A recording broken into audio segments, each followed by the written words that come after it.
Biological organisms require energy to survive. Glycolysis is one of the pathways cells use to transform sugars, like glucose, into biochemical energy in the form of ATP. In the cytosol of the cell, glycolysis converts glucose into pyruvate through a series of 10 enzymatic reactions. This process produces ATP, along with other products such as NADH, that can be used later to produce even more ATP for the cell. Let's watch as these enzymes oxidize one glucose molecule into two pyruvate molecules. First, a kinase reaction adds a phosphate onto glucose to form glucose 6-phosphate. This is one of two energy consumption steps and is an irreversible reaction. Next, an isomerase reaction converts glucose 6-phosphate into fructose 6-phosphate by rearranging covalent bonds. Another kinase removes a phosphate group from ATP and gives it to fructose 6-phosphate to form fructose 1,6-bisphosphate. This is the second energy consumption step and an irreversible reaction. In the fourth step of glycolysis, a lyase reaction splits the 6-carbon fructose 1,6-bisphosphate into two 3-carbon sugars, dihydroxyacetone phosphate and glyceraldehyde 3-phosphate. The dihydroxyacetone phosphate is rearranged by another isomerase to form a second glyceraldehyde 3-phosphate.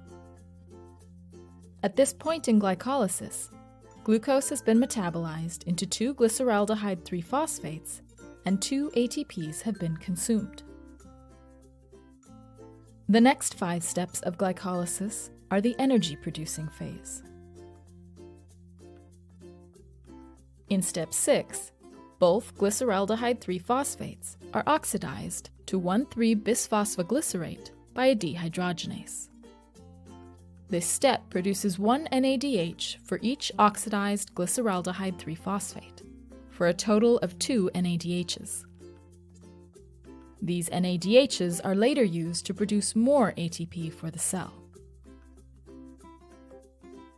In step 7, a kinase transfers a phosphate from 1,3-bisphosphoglycerate to ADP to form ATP and 3-phosphoglycerate.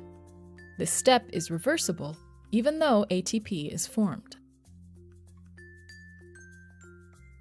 The next step involves a mutase reaction that moves the phosphate on the 3rd carbon of 3-phosphoglycerate to the 2nd carbon position to form 2-phosphoglycerate. In step 9, a lyase reaction removes water from 2-phosphoglycerate to form phosphoenol pyruvate. In the final step of glycolysis, a kinase reaction removes the phosphate group from phosphoenol pyruvate and donates it to ADP to form ATP and pyruvate. Like reactions 1 and 3, this step is irreversible. At this point, 2 pyruvate molecules, 4 ATPs, and 2 NADHs are formed for each glucose that was broken down in glycolysis. The pyruvates and NADHs could be used in aerobic respiration to produce more energy for the cell. Here, we depict glycolysis as a closed process. But in cells, substrates produced by other reactions can enter glycolysis at different points. For example, when an animal breaks down glycogen, glucose 6-phosphate is produced and can then enter the glycolysis pathway at the 2nd step. Importantly, this means one less ATP is required for the pathway because the first ATP consuming step is skipped. Other sugars can also enter the glycolysis pathway at different points, each having a different effect on the net number of ATPs that are produced by glycolysis. These ATPs are important energy molecules required for many biochemical pathways and ultimately life itself. Glycolysis is a major contributor to the pool of ATP used in these pathways that are essential to the survival of biological organisms.